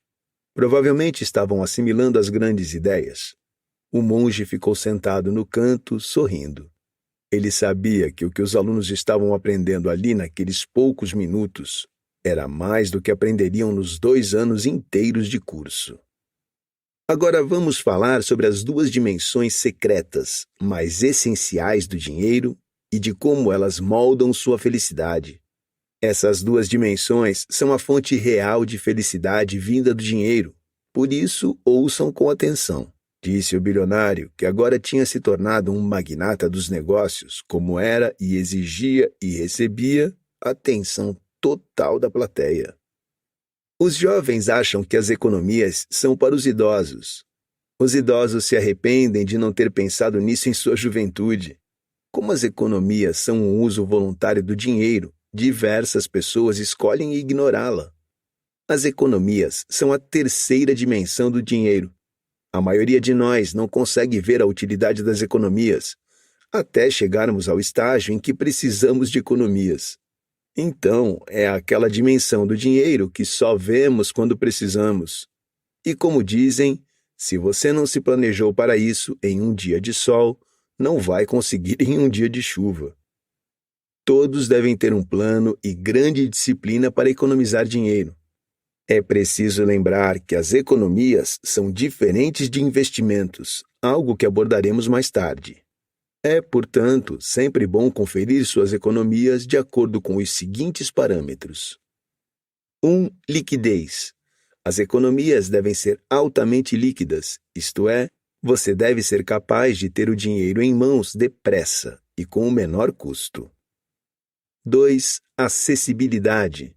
As economias devem ser acessíveis em todas as localizações geográficas e em todos os momentos. 3. Sem risco. As economias devem ser livres de riscos e não sujeitas a nenhum termo e condição de mercado. Apenas quando suas economias satisfizerem todas as condições acima, você pode chamá-las de economias e ficar relaxado e feliz. O bilionário ficou surpreso ao ver que o grande lama também estava na plateia. Ele sorriu ao grande lama, reconhecendo sua presença. Por fim, o componente glamouroso do dinheiro com o qual as lendas são feitas: investimentos. O bilionário tinha ganhado seu dinheiro com investimentos que tinham sido mundialmente essenciais para mudar situações. Desde disruptores de alta tecnologia a escolhas de valor tradicionais, sua fama como investidor era surpreendente. Dizia-se na comunidade dos negócios que sua habilidade como indivíduo de gerar lucros era do nível da capacidade de algumas das equipes de investimento mais excepcionais do mundo. De modo simples, o investimento está fazendo seu dinheiro trabalhar tanto quanto você, continuou o bilionário. Nas finanças, o conceito do valor do dinheiro explica que, com o tempo, o dinheiro perde seu valor em decorrência da inflação. Em termos simples, $100 por dia valem menos do que $100 20 anos atrás.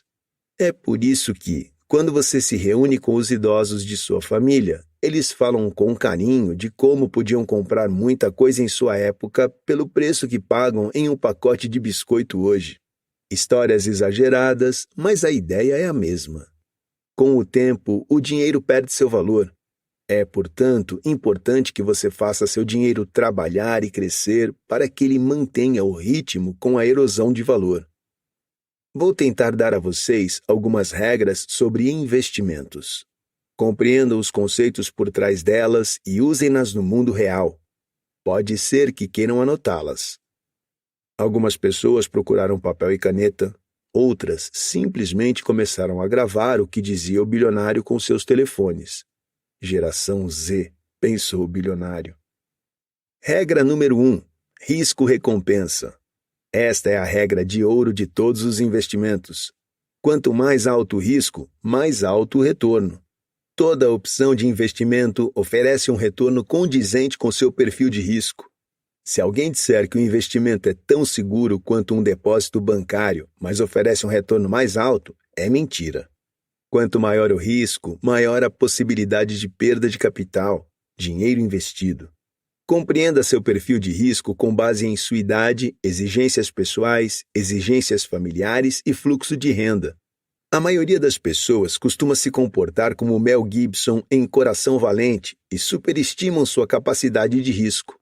Seja sincero a respeito de seu perfil de risco e evite qualquer investimento que não combine com seu perfil de risco. A diversificação em classes de bens ajuda a espalhar o risco. No entanto, risco mais baixo significa retorno mais baixo. Regra número 2. Retorno de capital, dinheiro investido, é mais importante do que retorno sobre capital, renda. Regra número 3. Não imite os investimentos de outras pessoas só porque parecem estar melhores do que os seus. Lembre-se, todo mundo tem um perfil de risco diferente e objetivos financeiros. Investir é um processo de longo prazo. Compor riqueza é o objetivo principal do investimento e só pode ser conquistada por uma pessoa disciplinada, sistemática e persistente ao longo do tempo. Regra número 4. Se você não sabe, sempre deixe seu dinheiro nas mãos de especialistas que se provaram em diversos ciclos de mercado e situações diferentes. E lembre-se, não existe nada de graça. Quem tenta vender a ideia de um investimento gratuito está escondendo algo. Esteja alerta a todos os investimentos com segundas intenções. Regra número 5. Nunca faça empréstimo para um bem não produtivo ou que se desvaloriza. Regra número 6. Sempre se lembre, ao começar sua vida econômica, que não é o custo de vida que é caro, mas sim o custo do estilo de vida. Uma boa regra é alocar o mínimo para o consumo e o máximo para os investimentos. Além disso, as economias devem ser suficientes para 6 meses de gastos em qualquer momento. Construa um corpus de economias antes de investir. Regra número 7. Aprenda a controlar a tentação de consumir. O minimalismo é uma fonte secreta de criação de riqueza. E, por fim, minha preferida, que eu sempre compartilho com as pessoas casadas ou que estão prestes a se casar. Joia não é um investimento, é consumo. O bilionário terminou a palestra fazendo uma reverência. A plateia estava de pé, aplaudindo e gritando. Eles perceberam a importância daquela noite e cercaram o bilionário em uma maratona de selfies. Na manhã seguinte, preso à porta do quarto do bilionário no hotel, havia um recado. Acho que depois de entender o dinheiro como você explicou, concordo que o dinheiro pode comprar felicidade se você souber onde comprar. A verdade é que agora eu sei que ter dinheiro pode ou não trazer felicidade, mas não ter dinheiro certamente não trará felicidade. Você nos mostrou que vivemos em um mundo em que o dinheiro é uma ferramenta essencial para moldar nossa felicidade. O essencial a se lembrar é que ele não é a única ferramenta. Obrigado, Grande Lama.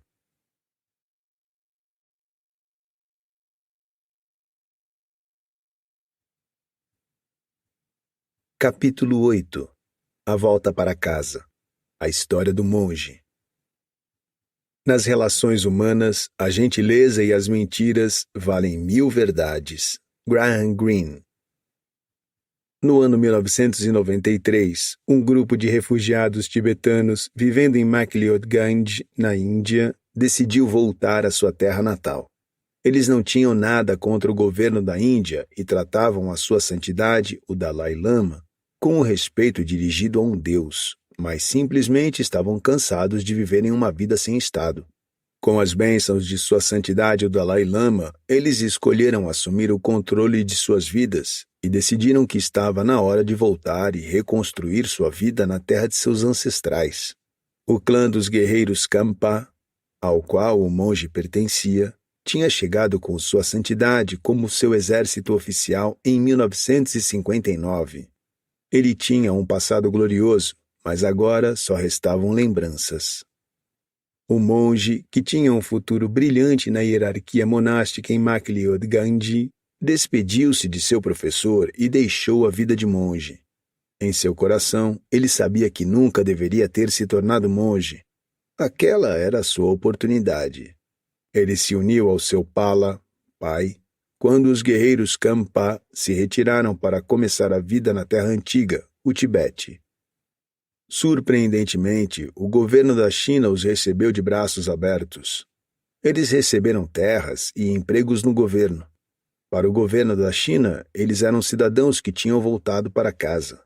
No entanto, a viagem de volta a seus vilarejos foi repleta de desafios mentais e físicos, e isso teve seu peso na caravana. Eles tinham decidido seguir pela rota antiga do comércio do chá, que começava onde hoje é Myanmar, continuava via Calcutá e chegava ao Tibete, terminando em Pu'er, na província Yunnan, onde hoje fica a China. A antiga rota do chá foi uma prova do espírito forte e empreendedor das pessoas do Tibete e era cheia de histórias e folclore. Durante a viagem de 53 dias ao vilarejo de Jiaotang, Zhongjian em tibetano, o monge, ainda com 20 e poucos anos, e seu Pala estreitavam seu laço de pai e filho pela primeira vez. Como o monge tinha sido aceito em um mosteiro aos 4 anos, ele quase não conhecia seu pai. Aquela viagem tediosa era seu tempo de conforto com seu Pala. Eles falavam sobre o passado, planejavam o futuro, demonstravam suas forças e expunham seus medos. Eles compartilhavam histórias e compreensões da vida. Aqueles eram belos dias em uma situação feia, e pai e filho aproveitaram a companhia um do outro. Provavelmente foi a maneira de Deus de compensar o fato de que o Pala partiria para sua morada divina no 17º dia depois do retorno ao lar ancestral. O monge, que tinha perdido a mãe no parto, de repente se viu órfão em uma terra que era a dele, mas na qual se sentia um desconhecido. Acabar de voltar à vida mundana tinha seus desafios. As palavras do Buda tinham que ser seu guia agora. Não acredite em nada porque um homem sábio disse. Não acredite em nada que seja aceito de modo geral. Não acredite em nada porque está escrito. Não acredite em nada por ser dito como divino. Acredite apenas no que você julga ser verdadeiro. Um ponto forte que o monge desenvolveu ao moldar sua vida era a capacidade de construir relações e mantê-las. Ele tinha uma facilidade natural para resolver problemas de relações. Ouvir, compreender, negociar e enfatizar era natural para ele. Sua habilidade de fazer as perguntas certas, comunicar suas necessidades e seu senso de humor sempre abriam caminhos para ele. O monge notou que as relações eram a base da felicidade na vida.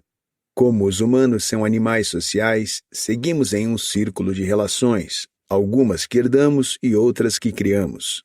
O modo como lidamos com os relacionamentos tem um peso direto em nosso quociente de felicidade.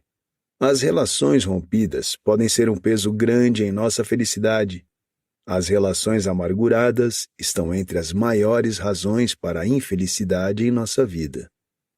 Ele também notou que as relações são complexas, pois são o resultado de duas mentes e corações tentando interagir uns com os outros.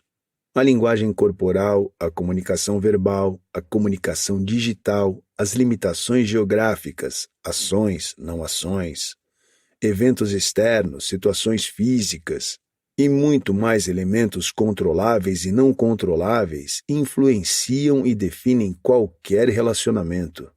No entanto, depois de anos de prática, ele tinha compreendido um truque que tinha o poder de fazer de todas as relações uma fonte eterna de felicidade na vida. Este era o segredo que o monge tinha descoberto. O modo mais fácil de lidar com uma relação é se colocar no lugar da outra pessoa. O monge percebeu que, com esse pequeno esforço criativo, relações se tornaram muito mais felizes e satisfatórias. Seja no seu relacionamento com seu cônjuge, ou com seus pais ou seus filhos, ou com os seus colegas de trabalho, simplesmente por analisar a situação do ponto de vista de outra pessoa e compreender sua perspectiva, é possível dominar a arte dos relacionamentos felizes. A maioria de nós é prepotente e deixa de dar valor ao ponto de vista de outras pessoas.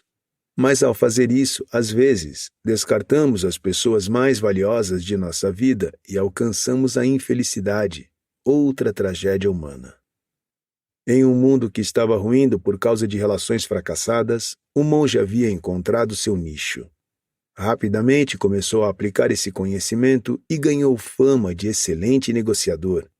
Seu sucesso ao resolver conflitos pequenos e grandes, negociar soluções boas para todos e seu charme chegaram ao conhecimento das autoridades do governo. O governo logo aproveitou a oportunidade de se projetar como o rosto de um Tibete progressivo. Isso abriu novas portas ao monge, e ele foi indicado a diversos fóruns e comitês para representar o Tibete. Foram essas mudanças dos fatos que levaram o monge a se unir a essa delegação de comércio enviada a Katmandu para promover o turismo potencial da cidade de Xangri-Lá. Foi onde ele conheceu o bilionário e uma vida nova como parceiro de um bilionário começou.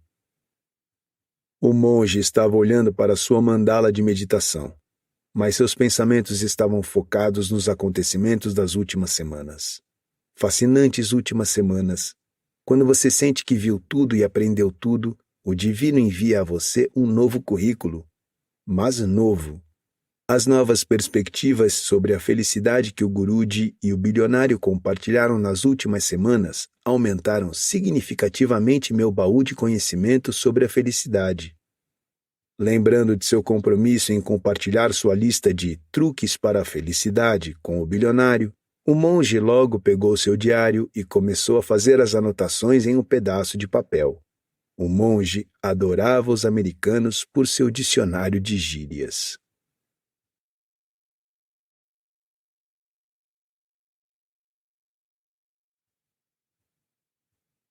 Capítulo 9. Escolher o caminho. A história do bilionário. 2 caminhos divergiram em uma mata e eu peguei aquele menos percorrido. E isso tem feito toda a diferença. Robert Frost. O pai do bilionário era um industrialista. Chamado carinhosamente de Seth Babu por todos, ele era um homem descomplicado. Trabalho árduo, tempo com a família e serviço a Deus eram suas prioridades na vida. Eles viviam uma vida muito confortável em uma mansão, tinham uma frota de carros e um batalhão de servos com uniformes impecáveis. Aquela era a Índia de uma era socialista com o Raj, mas Seth Babu sabia expandir seus interesses comerciais. Seth Babu era um homem de boas conexões e sempre conseguia fazer a coisa certa. No ano de 1988, quando o bilionário decidiu sair da faculdade apenas 15 dias depois de entrar, seu pai não ficou bravo. Apenas perguntou ao bilionário qual era seu plano, meio esperando que o bilionário dissesse que viveria com sua herança. Seth Babu ficou agradavelmente surpreso quando o bilionário disse a ele que queria ir a Bombaim para começar a trabalhar na Bolsa de Valores. O bilionário também fez com que seu pai prometesse que Seth Babu não tomaria nenhuma atitude para influenciar na carreira do bilionário. Seth Babu ficou feliz. Um homem feito era o maior título que um homem poderia ter na vida. Seu filho havia escolhido seu caminho. Na noite antes da partida para Bombaim, Seth Babu chamou o bilionário a seu escritório e deu a ele o único conselho que o bilionário tinha recebido. Um dos aspectos mais desafiadores da vida é aprender a alinhar os objetivos de carreira com a felicidade. Sacrificar a felicidade por uma melhora na carreira não está certo. Ao mesmo tempo, ser feliz sem uma carreira digna é inaceitável, disse Seth Babu com um tom neutro. Demonstrar emoções no escritório era algo que Seth Babu não fazia. No momento em que você perceber que o trabalho é mais do que apenas uma fonte de renda, sua perspectiva em relação ao trabalho e à vida mudará. Por mais banal que possa parecer, a maioria de nós assume uma carreira ou porque nossos pais querem que façamos isso, ou porque achamos que podemos levar uma vida financeira confortável. Felizmente, você decidiu evitar essa armadilha. Quando percebemos que podemos ter escolhido a vida errada, ou estamos afogados em prestações, ou simplesmente com muito medo de mudar na vida. Assim, mantemos o status quo e seguimos, sempre planejando uma saída, mas nunca pressionando o botão de evacuação. Isso não termina bem, e caímos com o avião, por assim dizer. Seth Babu adorava usar metáforas com a aviação. Mesmo com aquela idade e condição social, Seth Babu ativamente mantinha seu hobby de aeromodelismo. Na verdade, em todas as entrevistas de emprego que ele fez, a pergunta mais importante sempre tinha a ver com o passatempo do candidato. Seth Babu achava que, se um homem não tinha um passatempo, ele tinha uma falha de caráter. A verdade é que existem pessoas bem-sucedidas e ricas com todas as histórias de vida. Indivíduos que têm confiança e capacidade de aceitar a felicidade encontraram dinheiro e fama nas carreiras mais socialmente diferentes. Poetas, escritores, pintores, arquitetos, atores e atletas têm as mesmas oportunidades de ganhar dinheiro e fama como qualquer outra carreira convencional. O mais importante é ser o melhor em sua área de atuação. O mundo não valoriza a mediocridade em nenhum campo, mas recompensa a meritocracia em todos eles. Continuou Seth Babu. As pessoas que decidem trabalhar pelo que amam e persistem até chegarem ao máximo da excelência em sua disciplina sempre deixam uma marca na sociedade e em sua era. O dinheiro é um subproduto. A felicidade da excelência é seu verdadeiro objetivo. Lembre-se, filho, agora que você escolheu ser investidor, seja o melhor. As últimas palavras ainda martelam nos ouvidos do bilionário quando ele está fechando um acordo de investimento. Em Bombay, o bilionário abraçou o mundo de Dalal Street como um peixe se mete na água. Começar como um corretor para uma corretora Parsi até se tornar o touro e negociador da Bolsa de Valores indiana em 32 anos daria um livro. Durante todo esse período, o bilionário nunca se esqueceu da noite no escritório de Seth Babu. A partir dali, Seth Babu Incorporated e o bilionário fizeram dinheiro trabalhando juntos. A intuição de Seth Babu e a tenacidade do bilionário formavam uma dupla ótima na arena do mundo corporativo. Amanhã, a essa hora, ele estaria de volta a seu mundo, mas as lições aprendidas em Shangri-La nos últimos 20 dias moldariam sua felicidade para o resto de sua vida. Ele pensou, não foi Lenin quem disse, existem décadas em que nada acontece, e as semanas em que décadas acontecem? O bilionário também sentia que era essencial que seus filhos, e os filhos deles em sua época, herdassem esse conhecimento sobre a felicidade, assim como ele herdara as lições sobre a vida de seu pai. Com esse pensamento, o bilionário começou a fazer suas anotações, como ele e o monge tinham concordado em fazer no primeiro dia.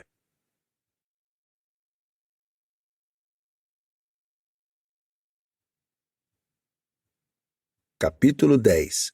Despedida. A amizade é sempre uma doce responsabilidade, nunca uma oportunidade. Khalil Gibran. O monge idolatrava Mithun Chakravorty, Bapida e Bollywood. Foi na Índia dos anos 1980 que sua juventude tinha tomado forma. E como todas as histórias de amor de adolescências, seu amor por Bollywood sempre foi algo que se manteve. I'm a Disco Dancer era a música que sempre tocava no carro dele. Era a primeira canção em todas as suas playlists. Enquanto eles se dirigiam ao aeroporto, o bilionário e o monge discutiam os aspectos comerciais finais e prospectos do hotel. O bilionário aprovou a qualidade e os padrões de gerenciamento de negócios no hotel e até sugeriu fazer outra propriedade em Lhasa. O monge prometeu que estudaria oportunidades e as compartilharia com a equipe. Os dois sabiam que, assim que entrasse no avião, o bilionário se perderia em seu trabalho e pensar em um pequeno projeto no Tibete seria a última de suas prioridades. Mas ambos seguiram. Só quando eles entraram na estrada que leva ao terminal do aeroporto, a última etapa da viagem, os dois ficaram em silêncio. Zihal e Miskin Mukund Baranjish, do filme Gulami, tocava ao fundo. O bilionário nunca tinha entendido o sentido das palavras em urdu da canção. Ainda assim, como naquela noite no hotel, a melancolia da voz de Lata Mangeshkar nessa canção sempre o cativava. O monge entendia a canção. Certa vez ele praticamente implorou para um Maulvi explicar para ele o sentido daquelas palavras pelo poeta medieval Amir Khusrau, adaptadas brilhantemente por Gulzar. Não olhe para nenhum pobre coração com inimizade, ele ainda está marcado pelas feridas da separação. Eles perceberam que, mesmo para sua vida madura e adulta, as últimas semanas tinham sido extraordinárias e nunca mais na vida eles conseguiriam reviver aqueles dias de introspecção e autodescoberta. Enquanto a bagagem estava sendo retirada do porta-malas do carro, o monge pegou uma folha bem dobrada de papel e a entregou ao bilionário. O bilionário sorriu e deu a ele um pedaço de papel parecido. O monge não esperava que o bilionário se desse ao trabalho de escrever as lições, mas a humildade do homem era o que o definia.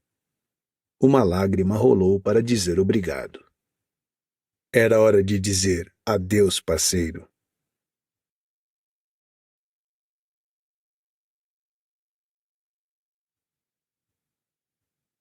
Epílogo. Isso também vai passar. Antigo ditado persa. Você está feliz? A pergunta que deu início à busca. Tanto o bilionário quanto o monge viam a felicidade como um objeto isolado. Um tinha dinheiro, o outro tinha conhecimento, mas, infelizmente, a felicidade enganou os dois. No entanto, quando eles começaram a aprender um com o outro e seus ambientes, descobriram que o segredo para a felicidade estava na compreensão e na percepção de que a felicidade é conquistada, não adquirida. Ambos descobriram que a felicidade não é um objeto quantificável que pode ser obtido, mas sim que é um estado qualitativo de viver que tem que ser conquistado. Descobriram que, apesar de um dicionário poder definir a palavra felicidade, não existe definição de felicidade. Toda idade, sociedade, religião, filósofo, guru ou indivíduo tem uma compreensão diferente do que é a felicidade. Então, o que é a felicidade? Na história, o bilionário e o monge aprendem que a felicidade é a harmonia entre a mente e o coração. É um equilíbrio entre a ambição e o riso. A felicidade não tem a ver com sacrificar ou adquirir. Eles apreciam o fato de que a felicidade é a busca de dinheiro por meio da rota do minimalismo. No entanto, a felicidade não é um destino ao mesmo tempo. Eles reconhecem que a felicidade é a coragem de dizer não, mas manter viva a curiosidade de uma pessoa, assim como sua criatividade, dizendo sim e explorando. Eles descobrem a sabedoria de que a felicidade está em respeitar o desculpe e o obrigado, e percebem que a felicidade depende de todos, mas ainda assim não depende de ninguém. Por fim, eles descobrem que a felicidade não é um conceito complicado como é projetado para ser, e que a felicidade não passa da soma dos elementos comuns da vida diária, bem feita e com gratidão.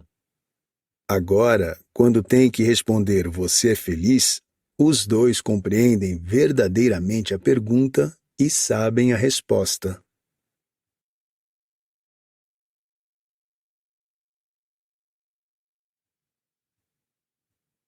Pontos de conhecimento.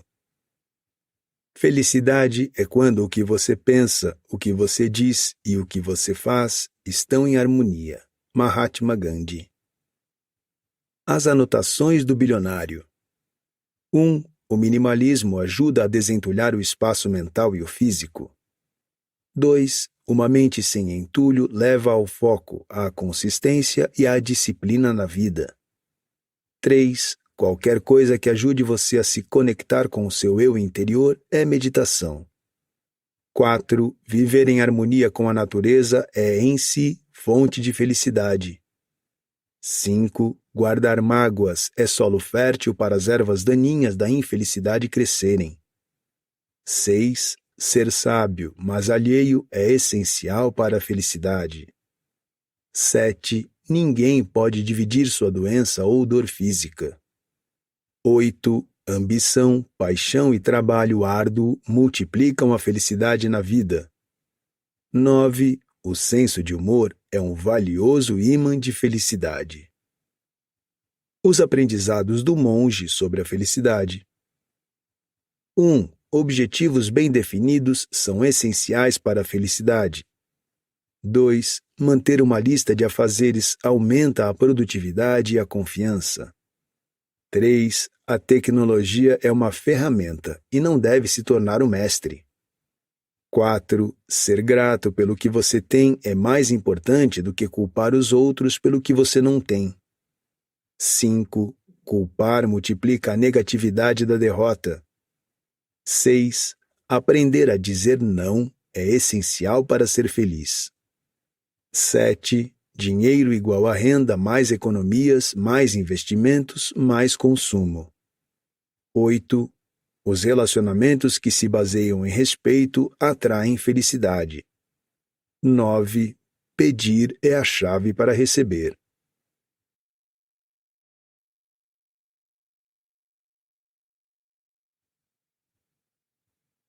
Carta do autor. Caro ouvinte, obrigado por dedicar seu valioso tempo para ouvir esta simples história. Espero que ela tenha aproximado você do objetivo que buscava quando começou a ouvir este livro. A busca da raça humana pela felicidade é eterna, e eu espero ter acrescentado valor à sua vida ao compartilhar minha perspectiva sobre felicidade. Este livro está sendo preparado há anos. Tenho tido a sorte de observar a vida por meio de muitos papéis, situações e perspectivas diferentes. Como dizem, o bem, o mal e o feio são lições que a experiência me ensinou. Em algum momento desta jornada, percebi que a beleza da vida está nas contradições que ela oferece. Geralmente, as decisões certas trazem as consequências erradas e vice-versa. As derrotas mais significativas se transformam nas maiores vitórias no último momento e, apesar de ser o sol que causa o arco-íris, o crédito vai para a chuva.